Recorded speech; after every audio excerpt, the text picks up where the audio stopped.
Good afternoon. I am making another video to talk to you about the skinny shot. I spent a little time earlier trying to figure out how to make my eyes look like they're center of the camera, but I can't figure out how to do it unless my camera's right side up. And that's not going to be good for YouTube. So I may have to start doing these on my little computer, but I don't want to do that. So you're just going to have to deal with my camera being a little bit off my eyes and me looking like I'm looking away from you, but I'm not really. I'm trying to make this work, but I'm still learning and going, and I'm not editing and I'm not scripting yet. I do have ideas for what I want to share with you, and I've loosely jotted them down, but I don't really have like a special way of doing things. Sorry about it, not sorry. This is part of my, I belong to the We Do Not Care Club, and I do not care if this is a perfect video. I just care about sharing my experience with you about my current health journey and my desire to become more fit first, because that's most important, to eliminate some bad habits, which I think we're doing pretty good with that. We're down to drinking only 2 days a week, 3 if it's a special occasion. So this is working out perfect for us. We're enjoying our lovely little non-alcoholic beverages, either made from the ritual liquors, which I talked about in an earlier video, and also with our homemade concoctions. In fact, today I made myself one. Cheers. This is hibiscus herbal tea made super strong, ice, and some lemon sparkling water and a slice of lemon. It is yummy. I really like it. In fact, I've come to the conclusion that unless it's an adaptogen drink that I really like, that's sparkling, I do like the ritual alcohol, fake alcohol drinks, but they're a little strong after a while. So I found that as I'm moving into this journey, I'm needing them less and less because they're not really filling the hole that I want to fill, which is I love red wine still. Not going to lie, still want it. Still think that the Zepbound is not kicking in on that one, but I'm not drinking it during the week until Friday happens. And that's a story for another day. So at any rate, I've been looking into the whole skinny shot information. And first of all, I think it's baloney that it's like seen as this, oh, you're suddenly going to lose pounds and pounds of weight. Well, that's not going to happen because first of all, I think with a lot of these shots, and I'll just talk about Zepbound since that's what I'm on, and I just took my first shot on Monday. They don't expect anything to kick in until at least within the first 72 hours. And then even then it's a very low dose so your body can get used to it, which means that you won't have serious side effects. And if you do have a problem, that'll show. If it shows up with the low dose, then maybe we don't go up to a higher dose. I don't know. I'm not a doctor. I'm just going through this little journey. So basically the first dose was 2.5 milligrams. I'm going to do that for 3 more shots. And then I need to talk to my doctor about what happens next because I got authorized for 2.5 milligrams until April 2026. But apparently most people don't start losing weight for reals until they hit the 5 milligrams or higher. So we'll see how that all works. So 2 days into this particular shot, my very first shot, and it is working out just fine. I haven't had any serious side effects. I haven't had any nausea or any other GI problems. I haven't had any weird swings for food. I've been following the diet that was prescribed to me by researching it for myself. So I prescribed it to myself. And I've also been like really being careful about what kind of foods I'm putting into my body, focusing mainly on the reaching the protein goal, which is easier said than done. Like it is hard to reach 125 grams of protein per day for my weight to, offset the lean muscle mass loss that I might get in addition to doing everything else I'm doing. It's really hard to reach that and not have extra fat and not have all of these other things. So I'm at I think 90 grams right now, which is great. I've been utilizing the homemade overnight oats recipe, and that's been very helpful with its 20 grams of protein due to the half the 2 tablespoons of vanilla protein shake that I put in the mixture. I did like an eggs and Canadian bacon thing this morning with some roasted vegetables left over from yesterday, which was great. I did a like a protein pastry. It's actually pretty good. It's called birthday cake. And it's not that many calories, and it has like it has 20 grams of protein. So I'm at 90 grams of protein, which is a whole other thing for me to wrap my brain around. Instead of counting just calories, which I'm so programmed to do, I'm counting how much protein I'm getting in my body. And it has been interesting trying to get there. One thing I have noticed since about yesterday, I want to say dinner time, I did feel full faster. So I think that's one of the things with Set Bound, although my issue isn't feeling full because I eat extremely slow anyway. So I tend to get to that mark on my own, but I did get there a little bit faster. I eat really slow because I did Naturally Slim, which is called something different right now. It's a different website. I'll look it up and see if I can add it to the description later. And it worked really well for the physicist and I 7 years ago. I went from 200 and, I'm going to use real numbers, a little over 200 pounds to about 170 over the course of, took me about 8 or 9 months. I was younger then, so it wasn't necessarily any easier, but I didn't have all of the post-menopausal stuff kicking in at that point the way I do now. And I think just the older you get, it just gets harder. Your body gets used to a certain set point, and I'm just trying to reset the base point so that I don't have to keep struggling. So that being said, and the heck with it, this is going behind my ears. I don't care what the stupid physicist has to say. No, he's not stupid, but sometimes he has opinions about my hair that need to be shelved. Honestly, like, he is not a hairdresser, nor will he ever be one.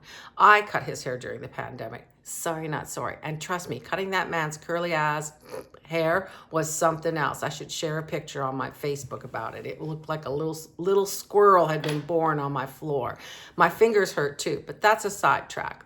Anyways, enough about the rabbit hole I just went down. The truth is, I'll see how this works out. I'm a little bit nervous about having to go through pre-authorization again. I'm a little bit nervous about all of that, but I am on the journey and we'll see what happens. In addition to doing the shot, though, I am also doing the weight workouts. I'm working out with a personal trainer. I'm following a food diary. I'm keeping and logging my foods. I've cut back on alcohol, only drinking 2 to 3 days a week, and not as much as I used to because I can't anymore because I'm like a teenager on the lam having a, I don't know, mad dog Charlie or something. It just hits you faster.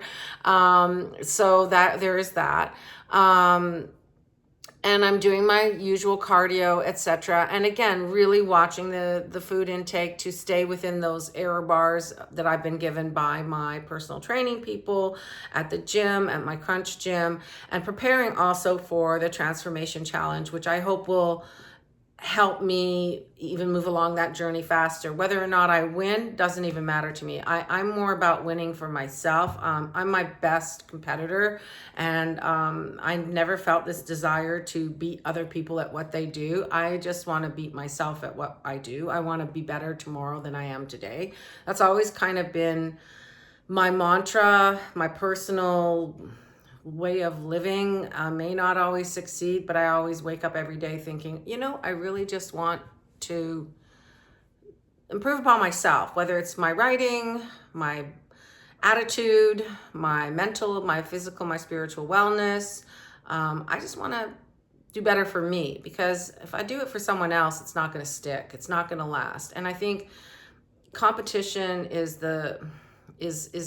all well and good in certain areas like football games and stuff like that. But I think sometimes it leads to envy, and envy is the death. Envy kills creativity. Envy kills your desire to do things. If you're busy being envious of what the other person is doing and where they're succeeding, you're not working on your own stuff, whatever that stuff is. It's not worth it.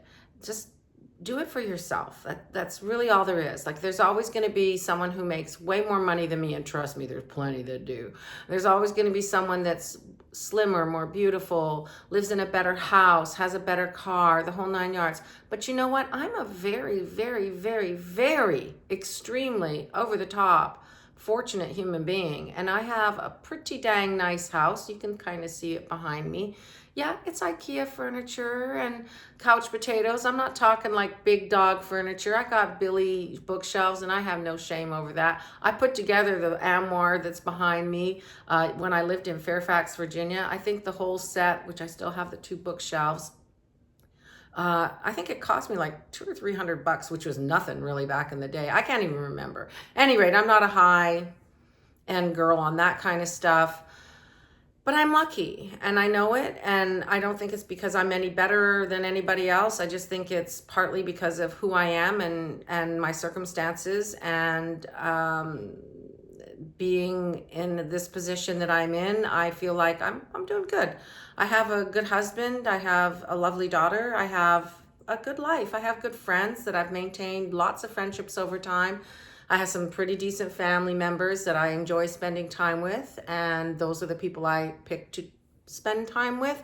Same with my friends. So overall, I feel pretty fortunate. So there's no room in my life for, oh, I'm not making as much as, the most famous author in the world. That ain't gonna happen anyways, because I started late and that's just the way I roll. But I like what I do and I'm happy, and that's all that matters. Cheers, having another sip because I'm thirsty. So at any rate, to give you some basic information about the Zepbound, because that's all I can speak to, is it is, now I have this pulled up on my little computer, but of course I cannot find it now.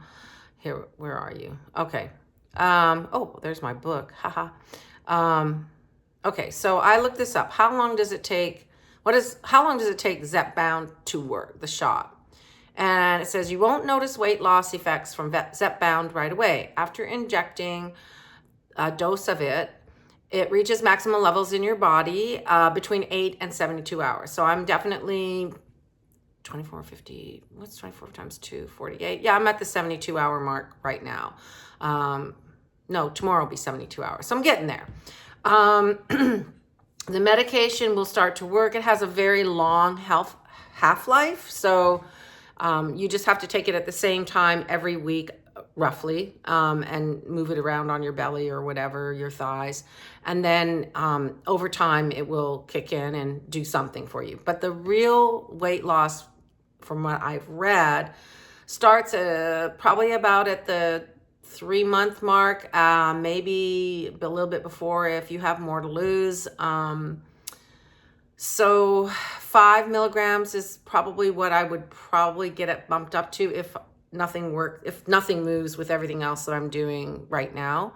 So we'll see what happens. So that's the skinny on the skinny shot. It is not an instant miracle. And I still think that doing that in lieu of doing nothing else won't help. Like, if I don't have the lifestyle changes in place, which I already had quite a few already in place, the working out, the eating low fat, the eating, fairly healthy 90% of the time, the occasional sins, which we all have to sin a little, or otherwise life isn't worth living as far as I'm concerned. And I love to be a little sinner every once in a while.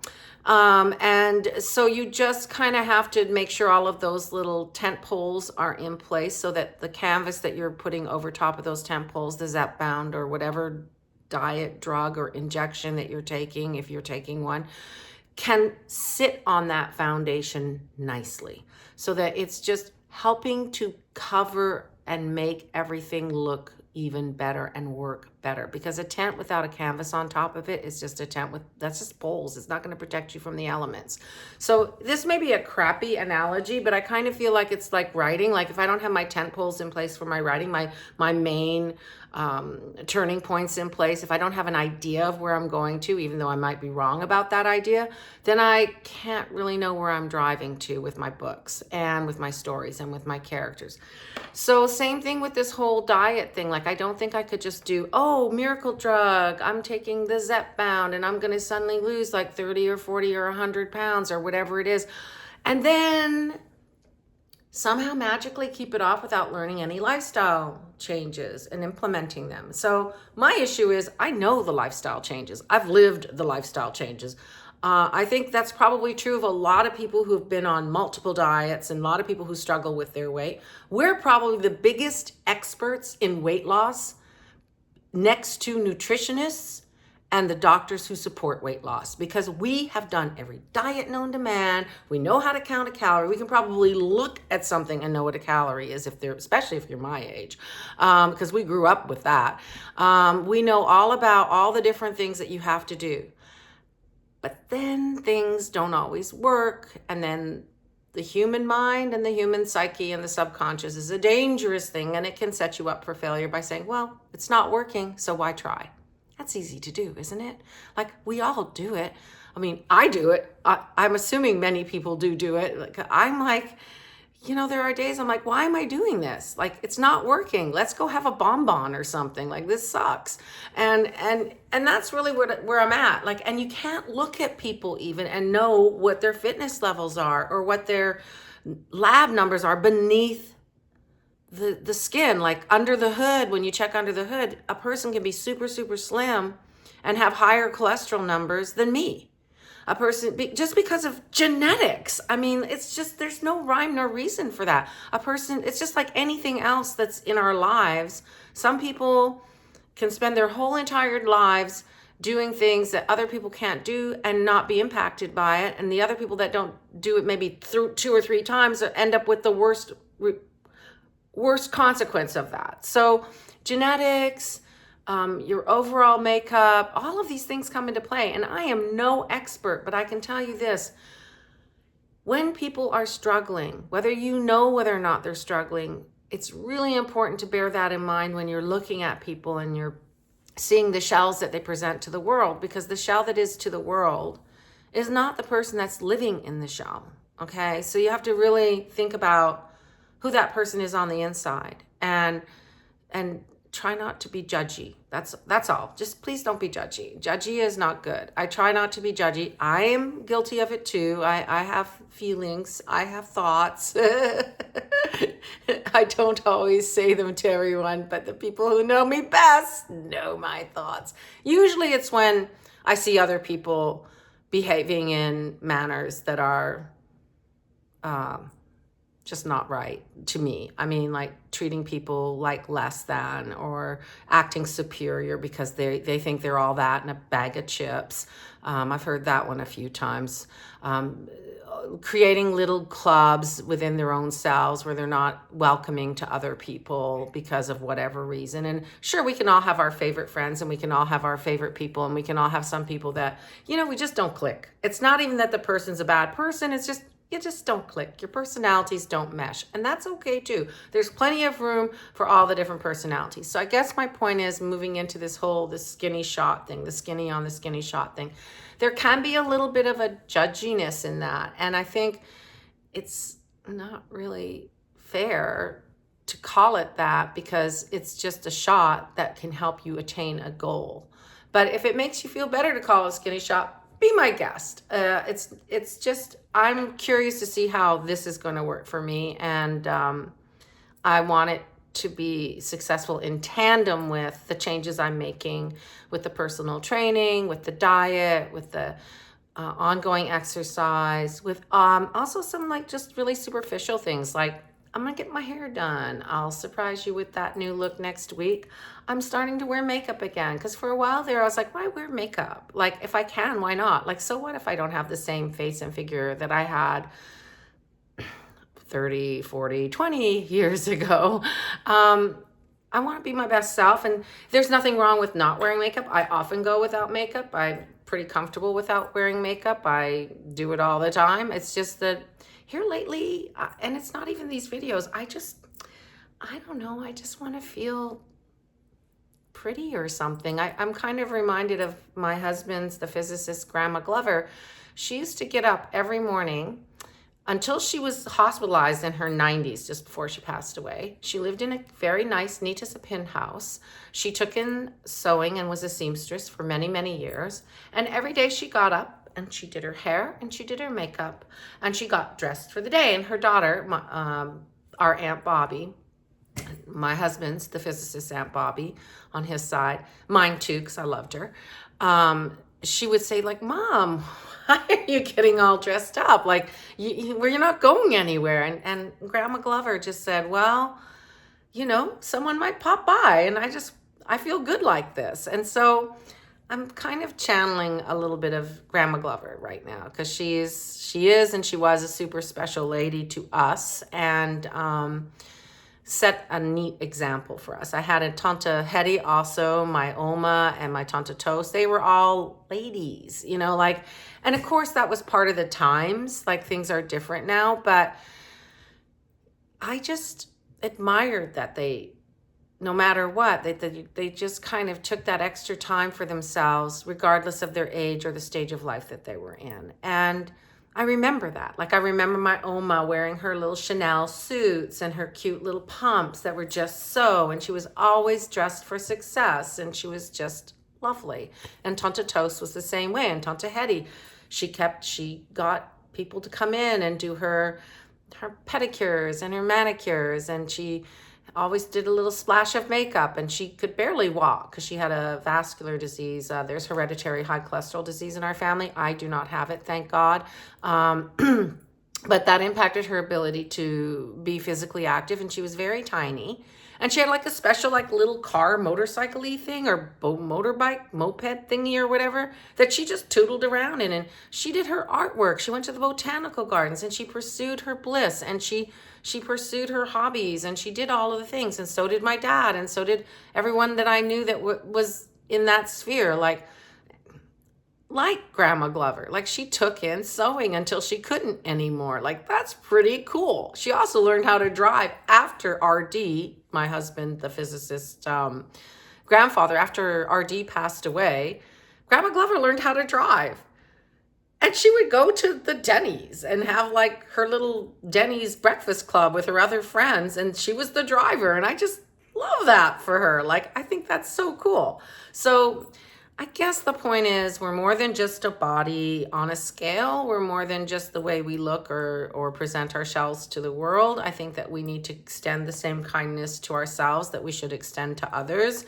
And as we move forward in our journey, at least as I move forward in this one, I hope to share with you the ways that I'm finding new ways to eat, finding new ways to think about fitness, finding new ways to think about myself as I float through the 60s now, which is really weird. I don't feel like I'm 62, but I am. I can fake it a little bit on maybe being in my 50s, but the truth is the body is 62 years old, and it needs a lot of tender love and care. But today I got a compliment at the dental hygienist. So I'm going to take that one all the way to the bank and run with it all the way to the bank and deposit it. So I hope you all have a really good day. I hope you all learned a little bit about how this diet drug works. I'm really excited to see what happens over the next week. I'm trying very hard to remain focused on the most important elements of this journey, which is my diet and exercise program, because that has to be in tandem with this for me. Like I said, I'm competitive with myself, and I want to make sure that I put forth my best effort. And I can share a little bit more about that personal journey for myself later in another video, to just show you why I am this way and who I became because of my background, and also why I'm so incredibly driven to succeed in my own things. It's not even about anybody else. It's just about me. And that's just how I roll. I want other people to succeed. I want other people to find their bliss. I feel very strongly about that. I feel like if I succeed, then you succeed. If you succeed, then I succeed. And I'm not talking about material stuff. I'm not talking about money or power or anything. I'm just talking about, hey man, if you want to make a beautiful picture and you're developing that skill, great, do it. If you want to make a difference in society and you're doing it, great, you're doing it, you're a success. The old-fashioned ideas of success for me don't work. They never have, they never will, because I never followed a normal path. And, Yes, I'm abnormal. Some people would definitely add crazy to that, but I will stand by the crazy every once in a while. But I hope you continue to do your journey to the best of your ability. And if you have any suggestions for ways to bump up my protein, that would be great. I'm at 90 right now. I need another 10. I need another 35 grams. Haha.